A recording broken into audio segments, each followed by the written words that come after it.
So today you must have seen the newspaper, right? Yesterday, I mean, we will discuss yesterday's newspaper. But anyhow, you must be aware that Prime Minister have repealed the farmers' bill. Yes, sir. Yes, sir. So, what is your opinion on the same? Poll had no more questions. Sorry, On a lighter note, it's for winning Punjab. it's for winning Uttar Pradesh.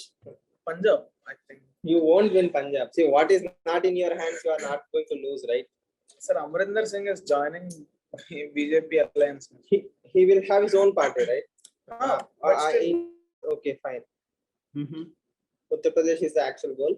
But again, purely from democracy point of view, on whatever we have gone through, what is your long-term takeaway from this particular issue? Yes, is it the right thing that government of India has repealed the farmer bill? Political master stroke, no agendas for Congress anymore. Okay.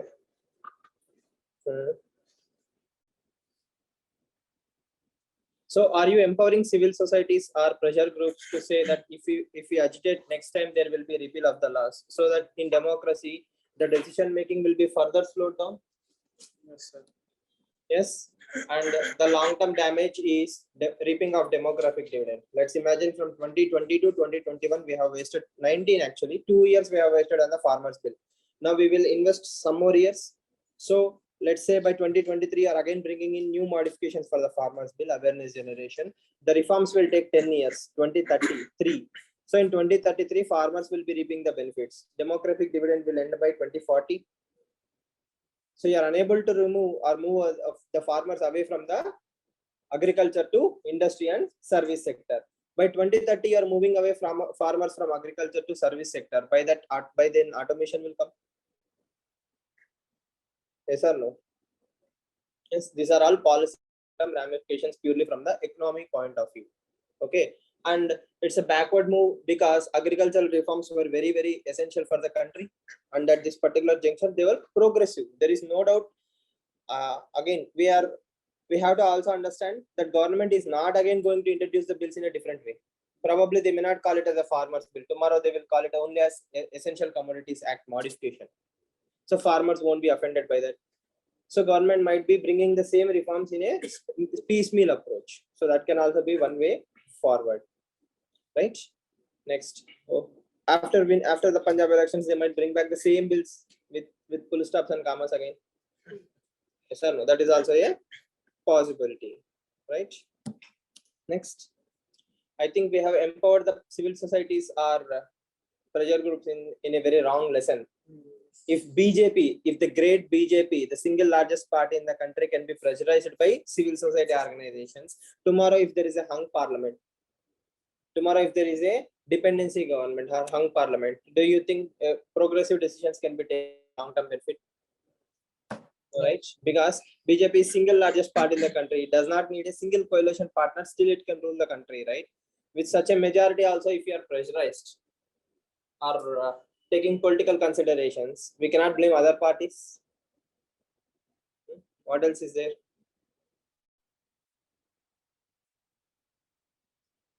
Say that the violence actually Will go away. No, so the violence that took place, like Lakhimpur, violence cases, This maybe is prompted. non-cooperation movement, right? Where I have withdrawn the farmers bill out of moral consideration. I would have done immediately after Lakshmipura, then Pakka master stroke.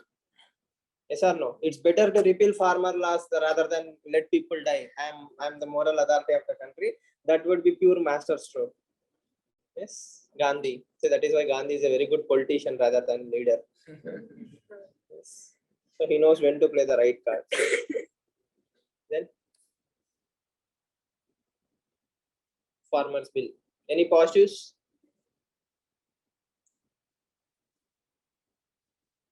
In democracy, people's voice is always heard and respected. Governments cannot work without the people's support. Okay. Any more positive points? Don't worry, few days down the line, we will find all the WhatsApp messages filled with why farmers bill was reported. The GPS in the farmers bill, how it is becoming useless, we will come to know. Again, there will be few articles also. on why Prime Minister did this courageous decision, Annadata, and tomorrow you will not be surprised with a new scheme. Yes, sir. Annadata Sukhi Bhava. Hmm.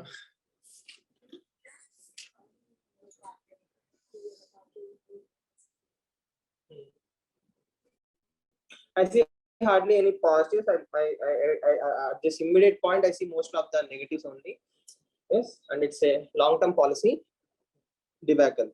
But BJP at least had the courage and the strength to implement the farmers bill. Any other political party would not even have dared to enter into this particular arena.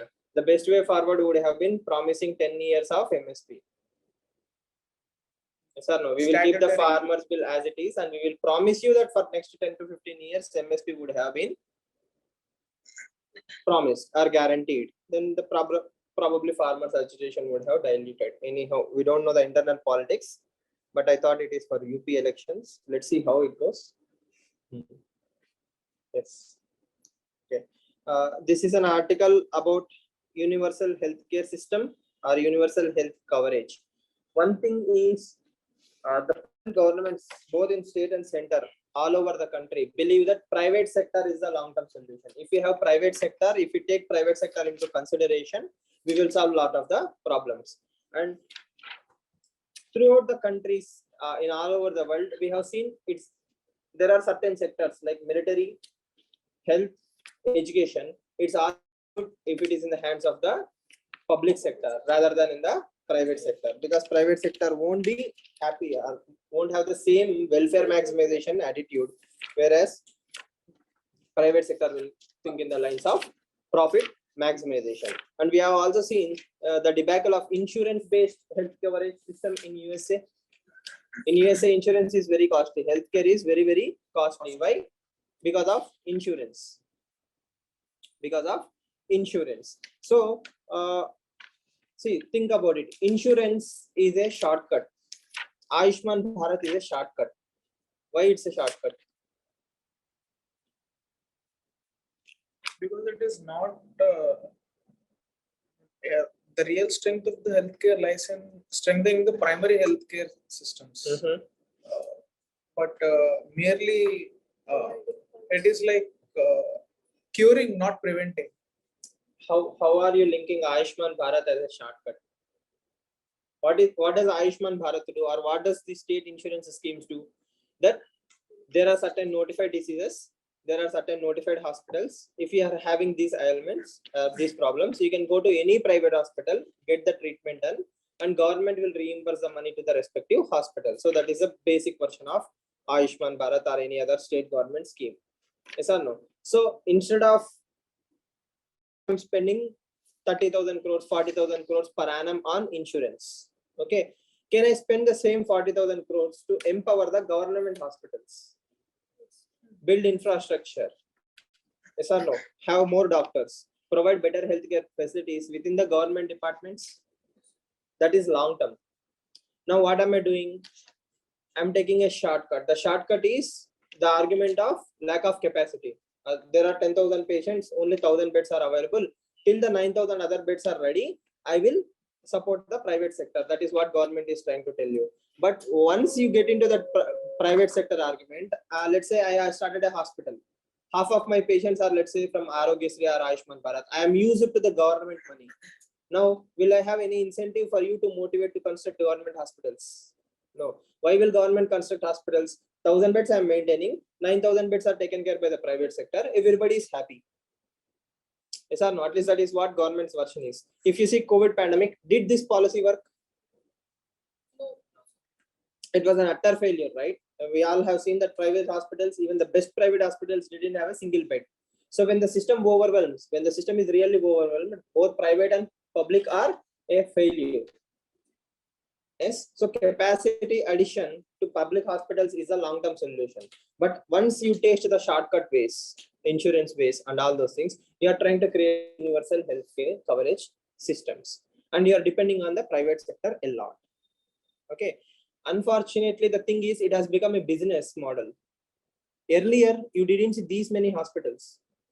Yes or no? Earlier, you are purely performance-based hospitals.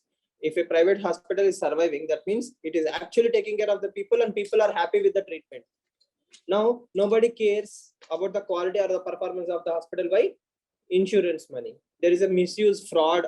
There are a lot of things in the private hospitals. Okay. Now, in spite of knowing all these things, why are various governments interested in encouraging the private sector? There are hybrid models suggested. For example, government hospital will be government. The building will be of government. Maintenance will be by Apollo. Okay. Government building will be of, let's say, and maintenance will be some X. Okay. Kind of, it is hybrid model. Private sector and public sector are working in PPP in hospitals, healthcare systems. Who will reimburse all this money? Government of India again. That is one more model that has been suggested. Technically, if you think logically, it's much rational, kind of rational rather than the insurance based schemes. That is also one way to look at the particular topic. I hope you are able to understand the context of that particular article, right? Yes. Next.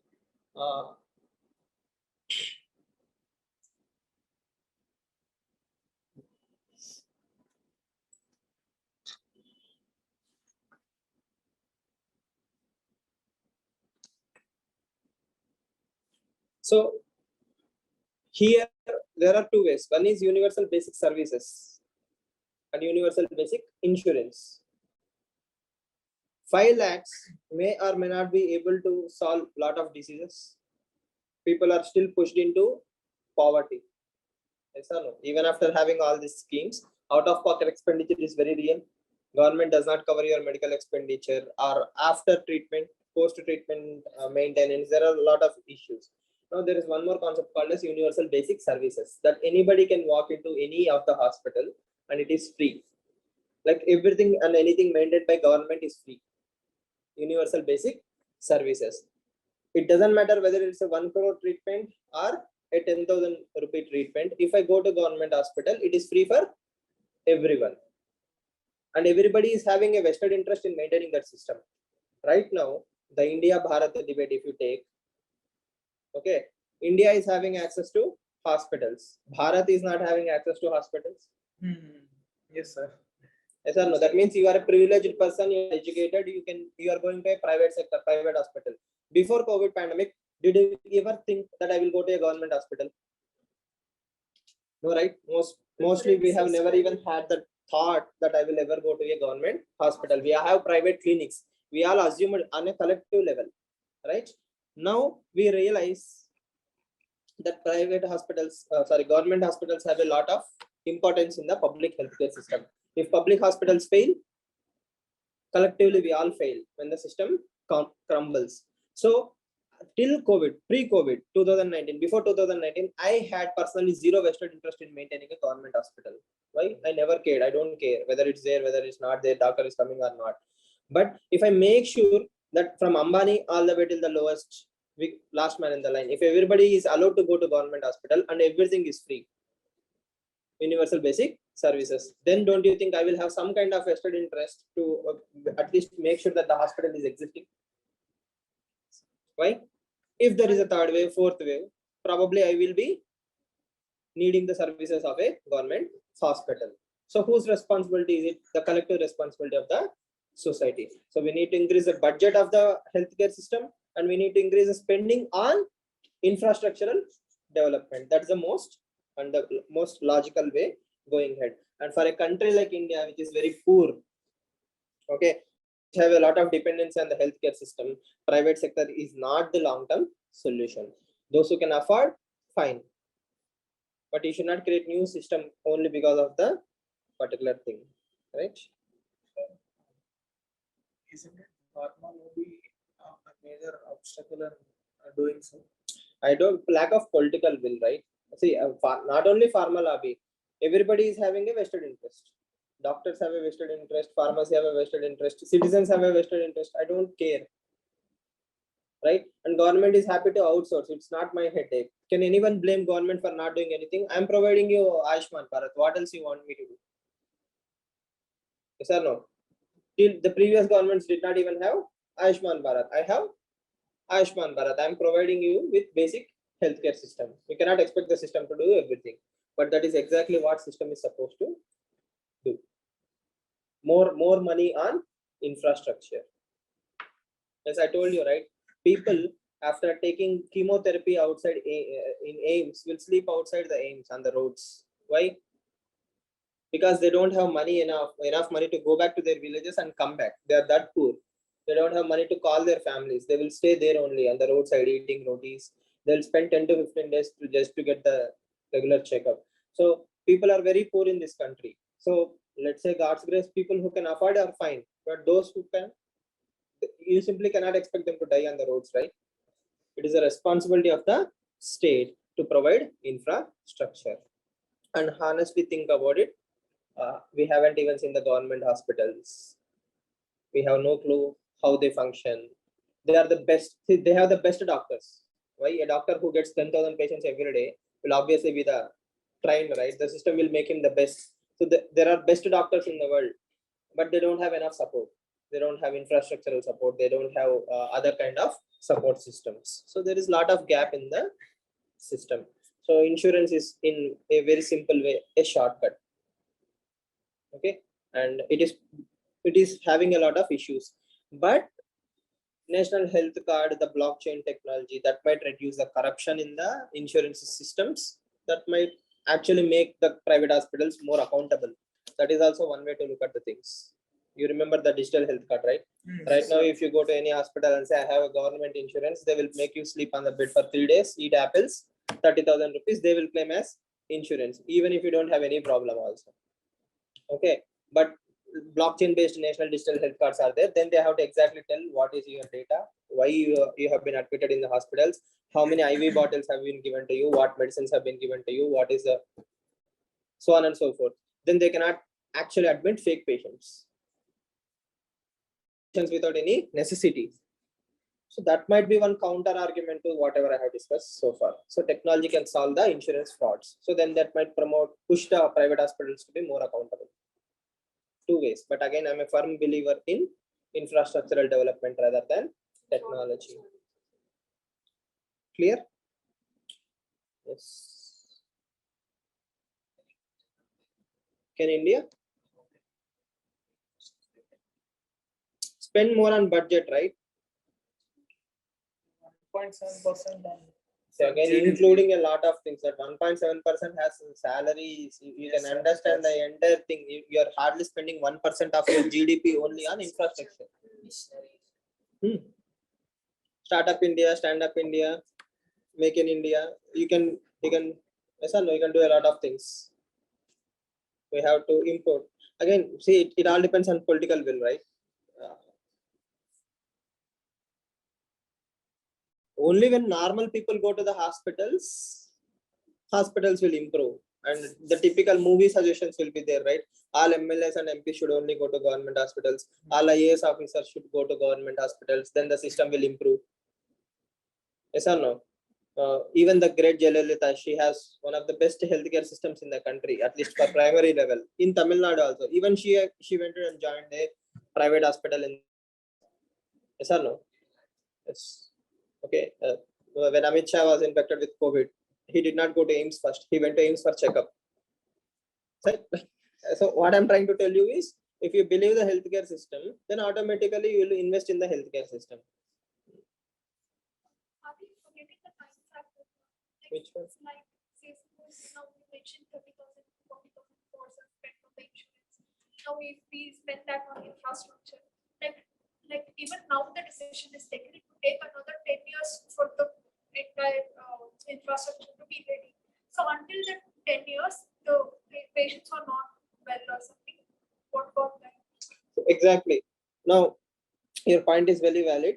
So right now I'm spending 40,000 crores on insurance scheme, right? I should find 40 other 1,000 crores to construct or do parallel infrastructuring at the same time, right? Or I can go for PPP model in construction. I don't have money today, right? 20 years down the line, government of India will pay you certain amount of money. You can create dedicated mutual funds only for hospital infrastructure. You buy or you invest in this mutual fund. After 10 years, you will get back your money plus certain amount of profit will be given to you, tax free.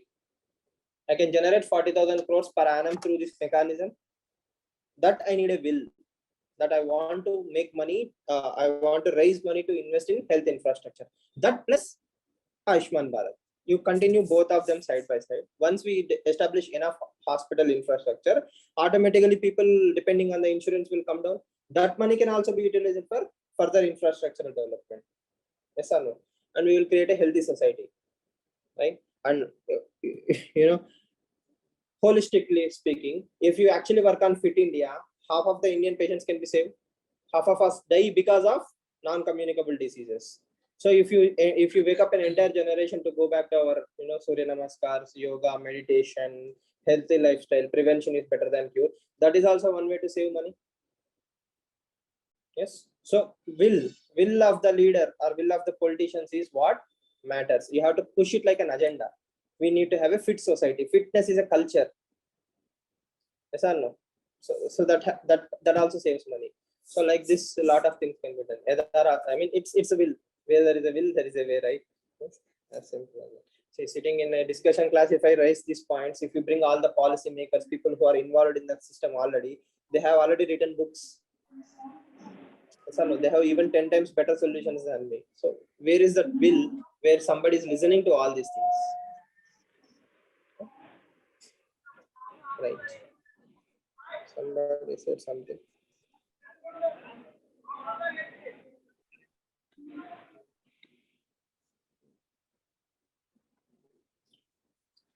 Transfer as punishment.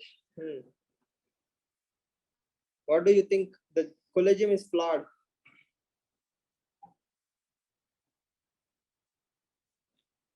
Is collegium flawed? If you say collegium is flawed, you will attract contempt of court. Why? Why will you attract contempt of court? It's an opinion, right? No, why you are defaming? You are having an opinion. You are having an opinion that probably Justice Vijaya was transferred without any proper cause, or this particular Chief Justice of Madras was transferred without cause. So you have an opinion, you have a suspicion, right? So probably collegium is fraud. Then the onus is on collegium to prove that it's a saint. Yes or no? See, you're not talking about an individual, you're talking about an institution, and the primary job of that institution is to be bulwark of constitution. Yes or no? The only body in the country which should be above, beyond, and any kind of suspicion whatsoever is supposed to be judiciary. Yes. See, the nature of politician is to be a U. He can always take a U-turn, and nobody will blame. So whatever Prime Minister Modi has done will be forgotten in 1 week. But judiciary cannot take U-turns, Y-turns. Judiciary should not even give the scope for discussion. Yes. If collegium system is giving scope for discussion, the problem is with collegium system rather than with the public's opinion. So that is definitely not contempt of court. Okay. Contempt of court is invoked only when you are speaking of a particular person and not the Judiciary can take contempt of court. I see when you insult a court, I mean when you insult a court decision or when you say something against the judge or someone, you are insulting the entire judiciary. But are you saying any baseless argument? You are just airing your opinion that this seems suspicious. Okay, that is not contempt of court. If you say Justice Ramana has taken money, okay, that is why he is transferring, then that is definitely contempt of court. Personally, if you attack him, it's defamation, right? And clear? Yes. So we don't know whether it is a bona fide decision or a mala fide decision. We can never know. It's a secret compartment. Yes. And if judiciary is really that interested to promote itself as a clean image, it will bring out the transcripts of the meeting that happened between the collegium members on why they decided to transfer a particular judge.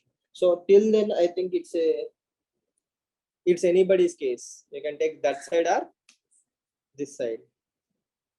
What is the best way forward for collegium?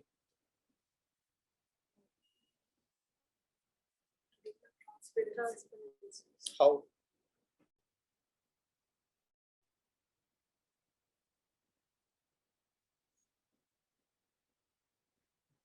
NJAC is NJAC.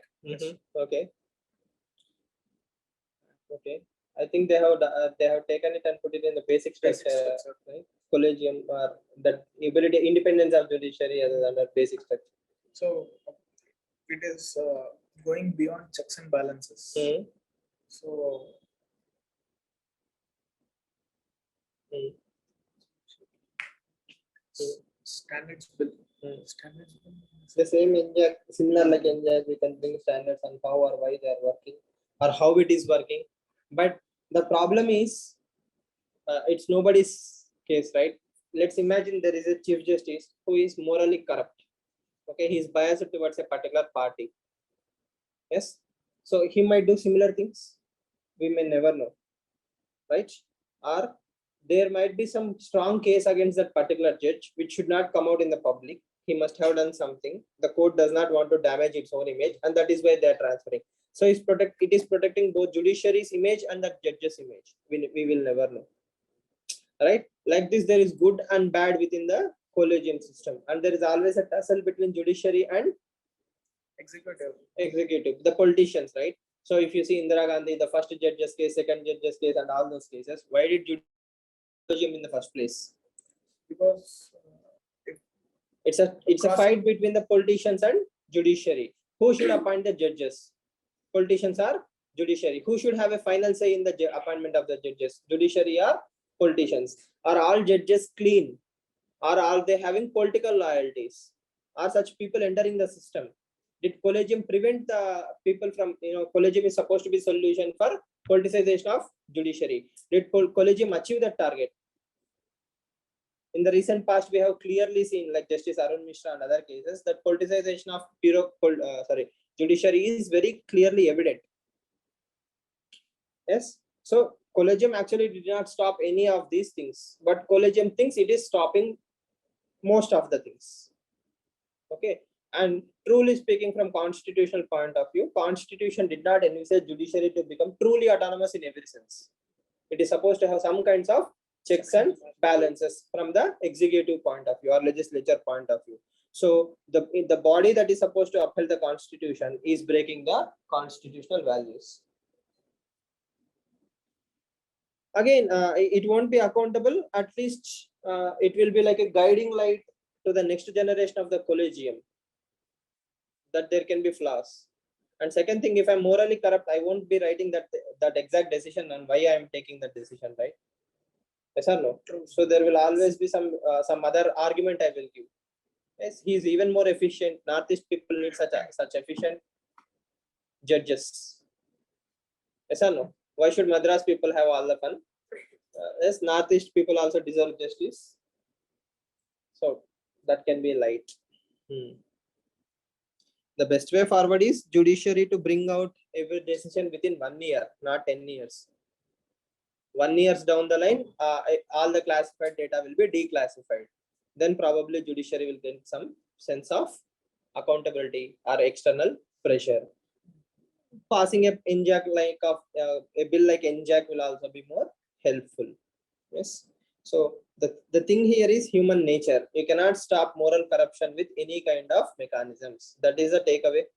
NJAC, collegium, you bring 10 other things. If the prime minister, let's say there is a hypothetical prime minister with a corrupt mindset who wants to use judiciary as a tool, and there is a judge who is willing to support him, there is no force on earth that can stop both of them. All the rules and regulations in the world will be thrown out of the window. Yes or no? So that's the major takeaway. We will give this one as a bona fide decision. Yes or no? It's a bona fide decision taken by Collegium of Judiciary or Supreme Court. And thing is, he did not resign, right? The judge accepted the transfer. Earlier, Madras High Court only, the Judge Vijay, I think, she resigned. Maybe his point of view is like to change the system, I have to be in the system first. Yes, I'm the cog in a wheel, right? So I will work anywhere. It doesn't matter whether Meghalaya, Madras, or Kolkata. I will be a judge. I will serve my country. So that can be a thought process. Aren't the judges power hungry in a way? I don't understand the context. Recently, he has become MP. Who? Bogai. So how does that fit in this particular article? He's trying to say, why does it matter where the judge sits? Judges are power hungry. Acha, okay, in that sense. So Madras is a very powerful post comparative to Meghalaya.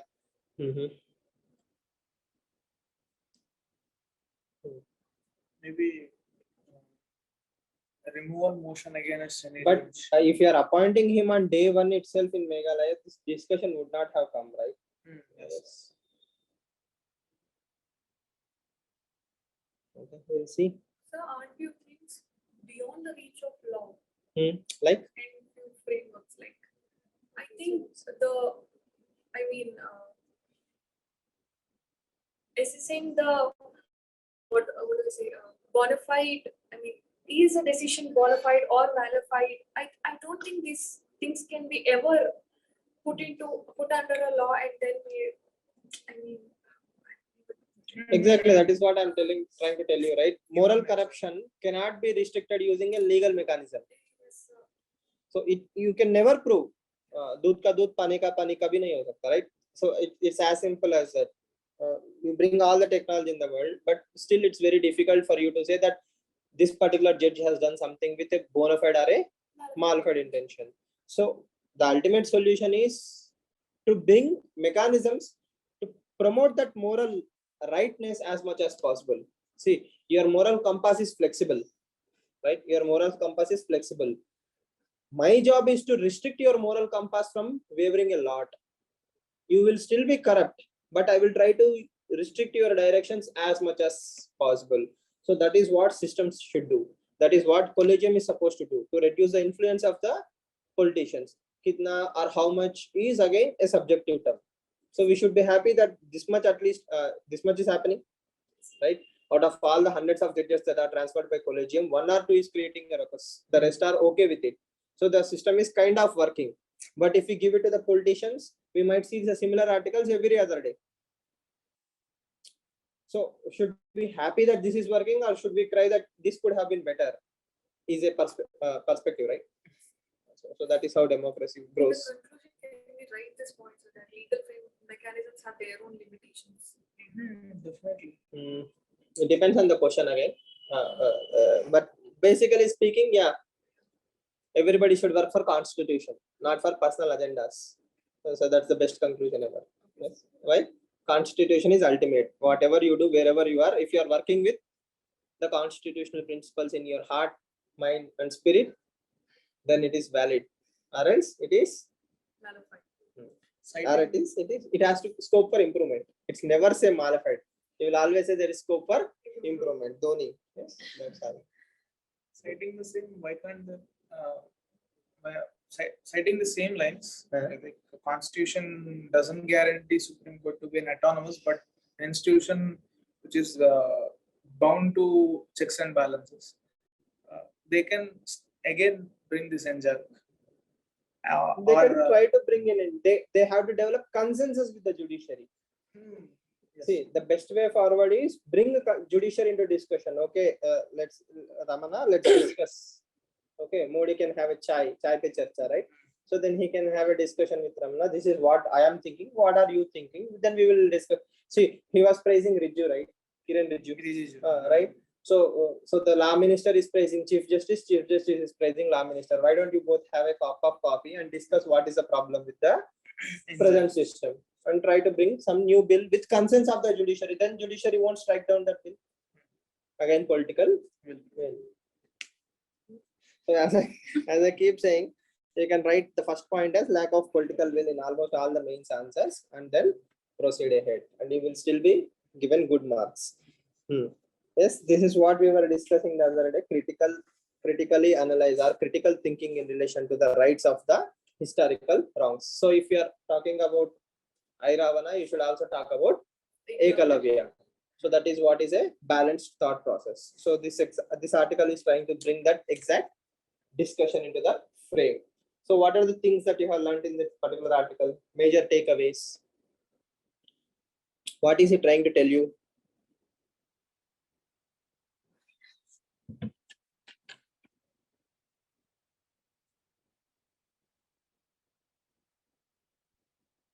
there are already mechanisms in place for helping tribals, Hmm. but they are not being effectively utilized to deliver them justice. Hmm. So don't you think this article is exactly what we have discussed in the above thing? We are saying that we don't have constitutional mechanisms. For tribals case, they have all the constitutional mechanisms in the world, but still the governance is not happening. Again, lack of political will. Yes or no? Think about it. Constitution, we have articles, Article 15, 16, reservations, affirmative action, then Article 244, as he mentions, constitution within constitution, or what we said as asymmetrical federalism. Yes, sir. Yes or no? Fifth schedule, sixth schedule states are asymmetrical federalism. Autonomous councils have been created for the tribals, right? Land acquisition, rehabilitation, resettlement bill, SC/ST atrocities act. There are a lot of constitutional mechanisms and acts for the protection and welfare of the tribals. Yes. So in spite of having all these things, why are they backward?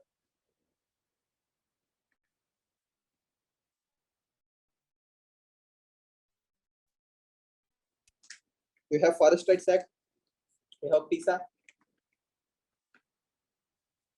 In 2017, I think there was a mains question. What are the steps taken by Government of India for the upliftment of scheduled castes? Okay, so now scheduled tribes can be the similar question because it is in the news. And recently government has modified Forest Rights Act. Last year also there was a Supreme Court judgment in relation to Forest Rights Act. So for all these reasons, tribals automatically become important discussion. In modern Indian history also you can expect a question. Panchashil. So, tribal Panchashil is a mechanism where tribals are given enough freedom. It's a spirit, right? That means you are a tribal, you are living in a particular area.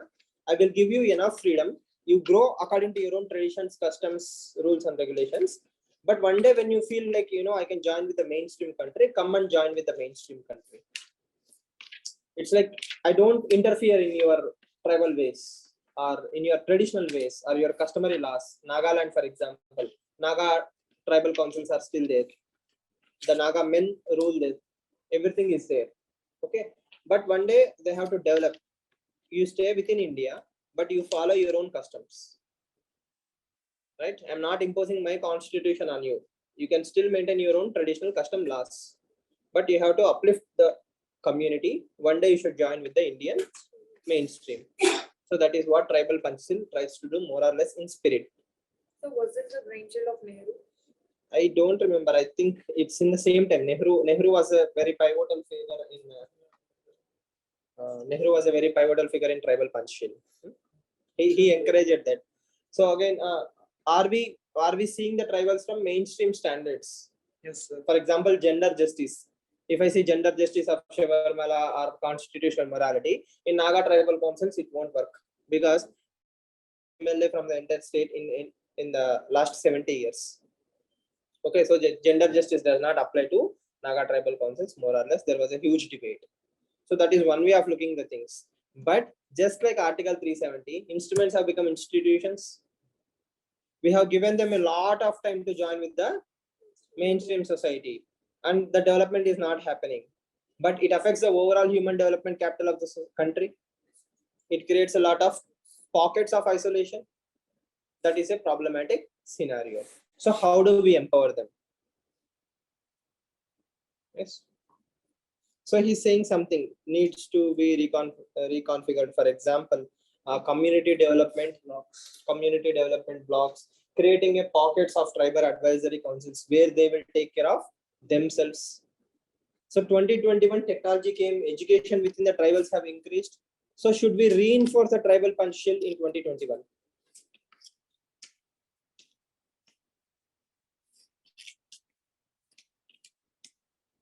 Are you able to understand the question?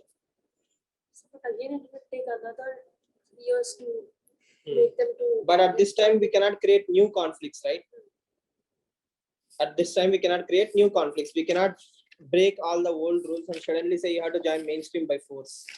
They won't be in a position to adapt or mix with the mainstream society. See, unlike you and me, they probably cannot adapt to the changes that quickly because they have a traditional way of life. So how do you, or what is he suggesting? We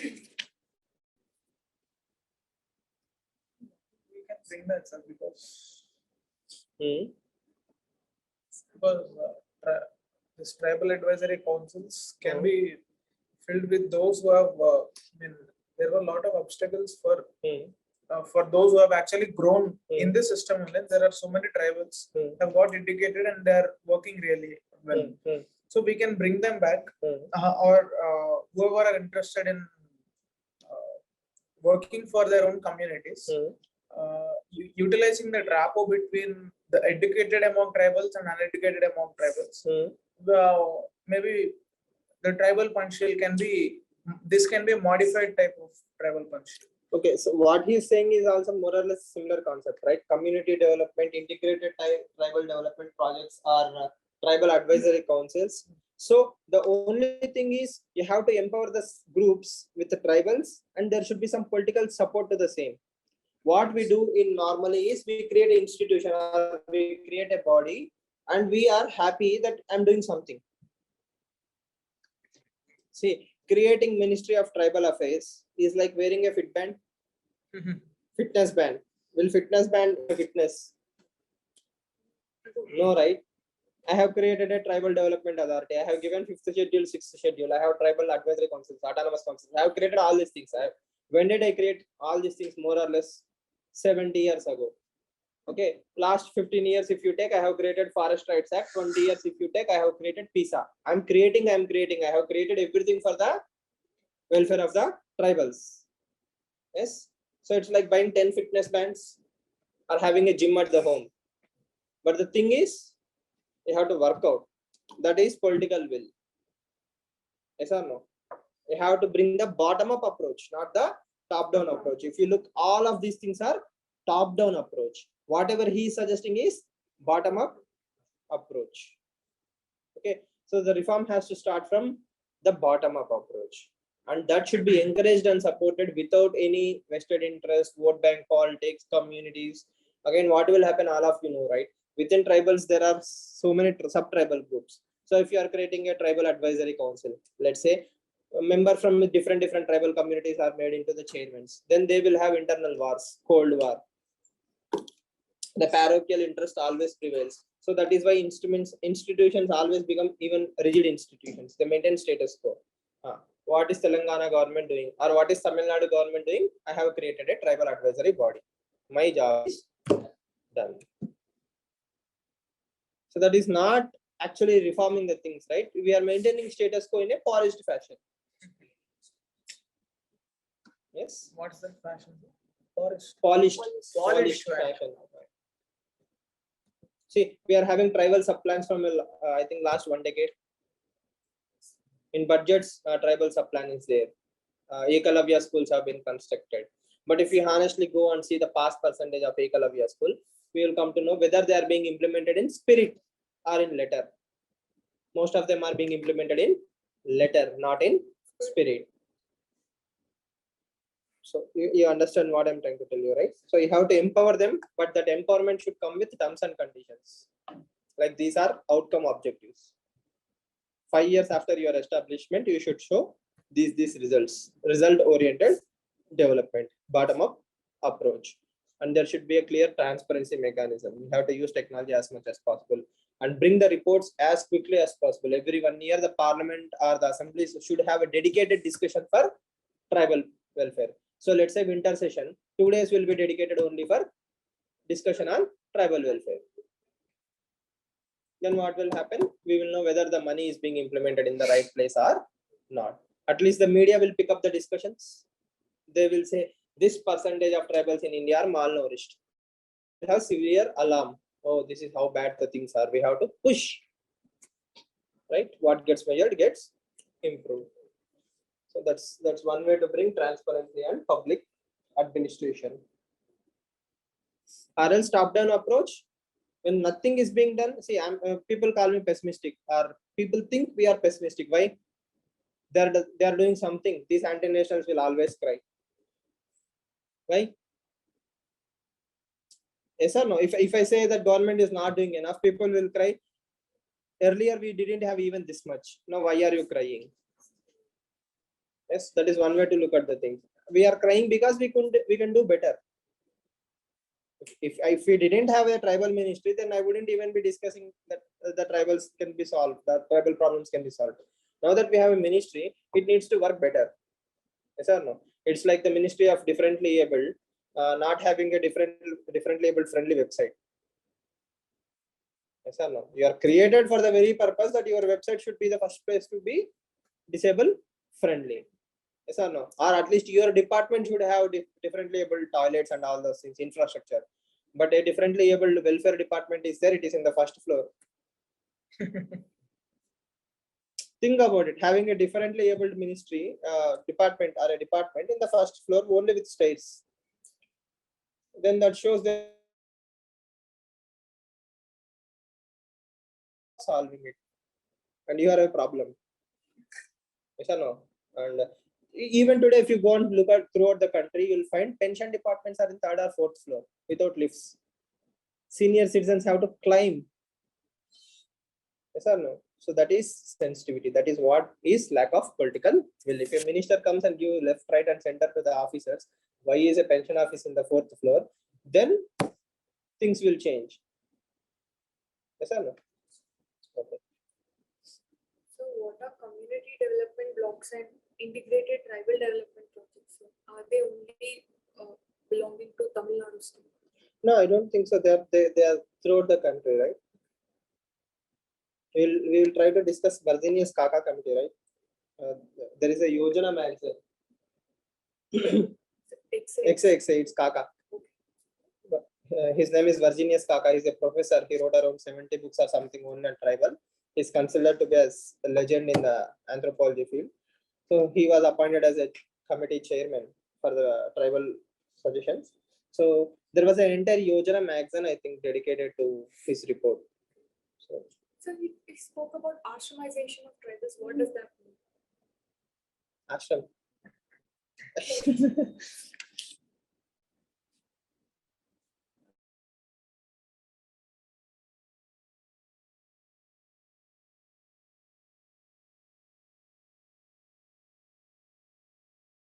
Hamlet as a recreational place. So you understand Osho Ashram? No? Okay, I will tell off. Right?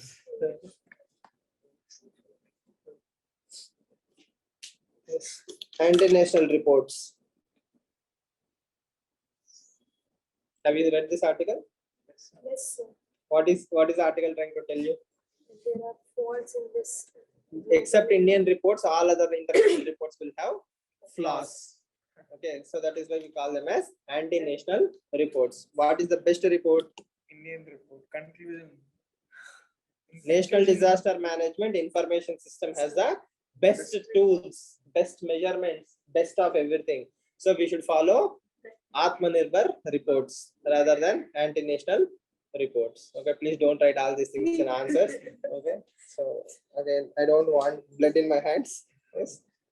So the concept being, see, climate change is a very subjective term, and there are a lot of parameters to measure the climate change, the impact. Everything has a different understanding. Geography plays a huge role.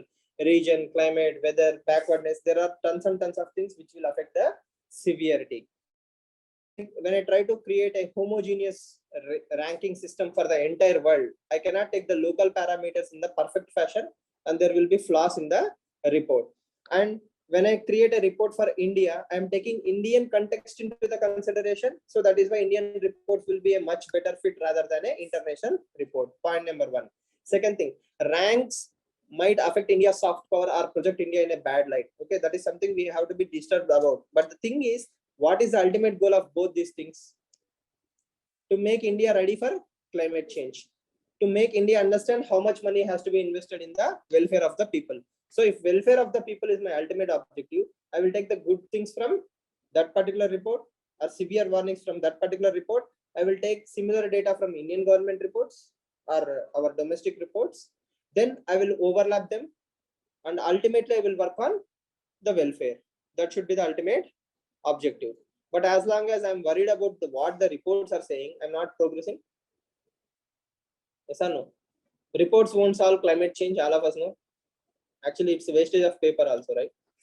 If you print 1,000-page reports on climate change, that is a waste of paper. In spite of that, what should we do? We should take what is the essence of the report. If somebody is blaming India, okay, is it true? If it is not true, don't be bothered. If it is true, work on it. As simple as. But again, we have to write UPSC mains answers. We will see what is there in that article. So yesterday I saw a video where Tuvalu's Hmm. foreign minister was actually putting himself in that ocean and delivering the speech for COP26. Mhm. Can that be a creative introduction for an essay, sir? You can write that. I think this article also starts with a similar style, right? It's actually in the ocean, sir. In the ocean, it's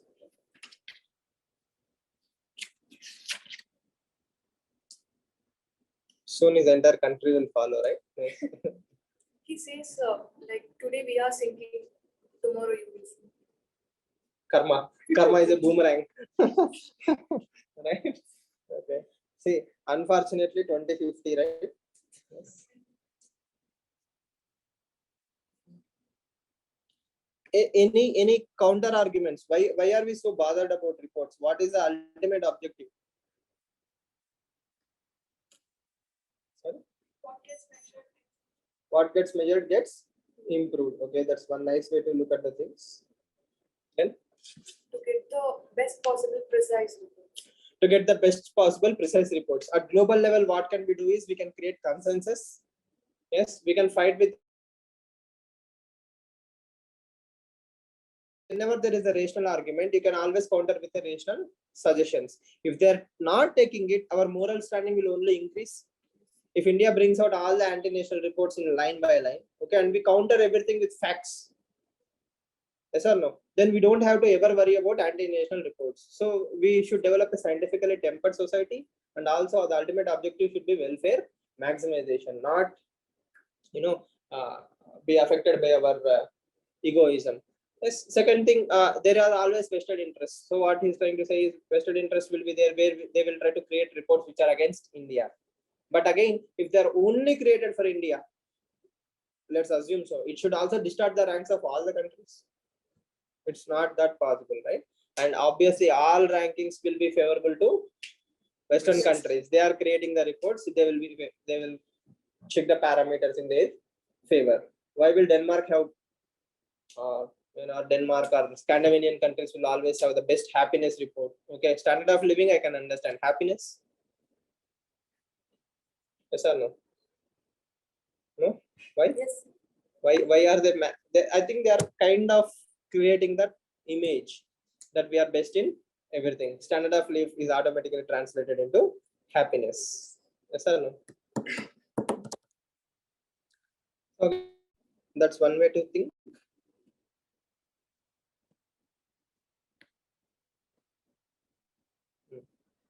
This is also similar argument, right? Western countries are blaming India for using the term face it down instead of phased out. So we said face it down. What is wrong with face it down? Nothing. From Indian perspective, it's totally a very acceptable and valid term. Face it down. Okay. Both India and China are facing down, not phasing out. Who said phasing out? We never said anything about phasing out, nor are we planning to phase out anytime soon. We have conditional national determined contributions.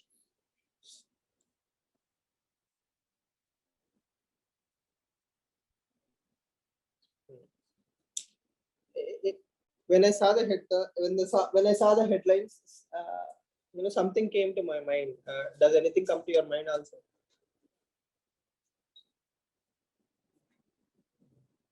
The last year's UPSC essay topic. Supreme Court forced the government of India to open the doors. Now government is claiming it's our victory. A post-truth world.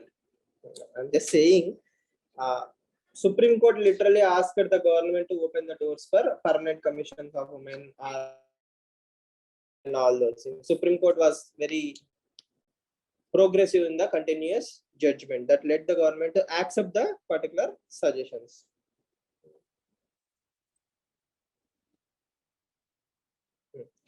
This is not so important, but remember in the context of CATSA, we have to understand that 2+2 dialogues are very important. If a country have a 2+2 dialogue with any other country, it shows a very close relationship with that particular country.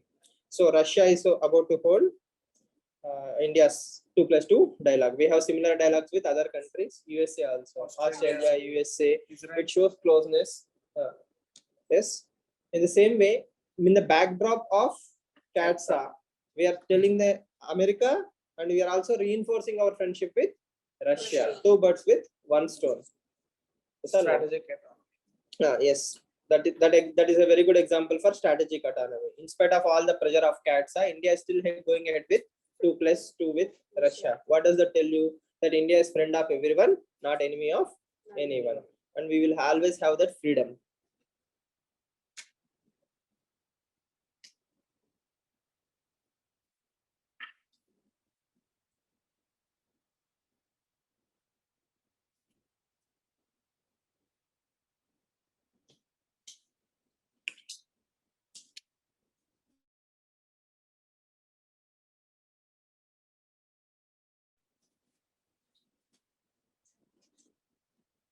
No other articles. I think there was one more article.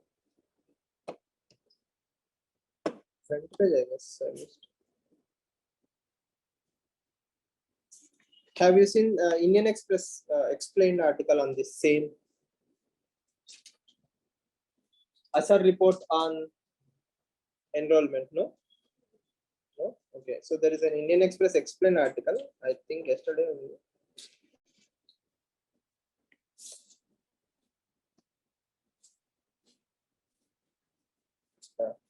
This article, when you find time, try to read this particular article. COVID's impact on learning by Indian Express explained on ASAR report. There is good amount of data that you can write for essay and answer writing also. If you don't find that article, let me know. I will share the PDF as well. Right? Any questions? So why is Maldives putting out India out campaign? They have a vested interest campaign within the Maldives that they want to push out India. So people who are taking money from China are saying India go out. So then Maldives came out openly saying, India is always a best friend. Whenever we need a water, India will send water. So we cannot kick out India. Yes. And you get photos. Yes, their Instagrams will be dry.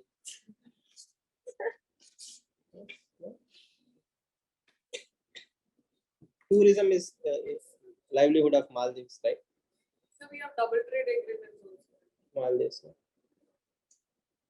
I think those days are outnumbered, right? Mauritius, Maldives, they being tax havens are more or less coming down. Global. Yes, global minimum. That also that will have a severe impact. Double taxation avoidance agreements. So governments are waking up to all these atrocities. Yes. Any other questions?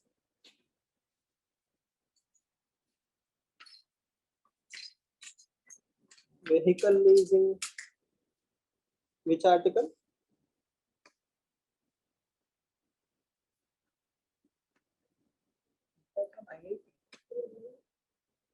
Index of industrial production.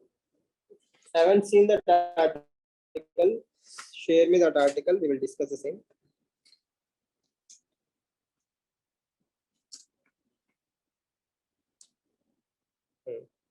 Anything else?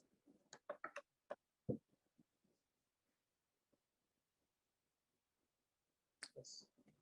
So if you excuse me, we will end the session here. Yes, we'll continue the discussion. I hope you are reading newspapers. I'm not covering some articles, but I expect you to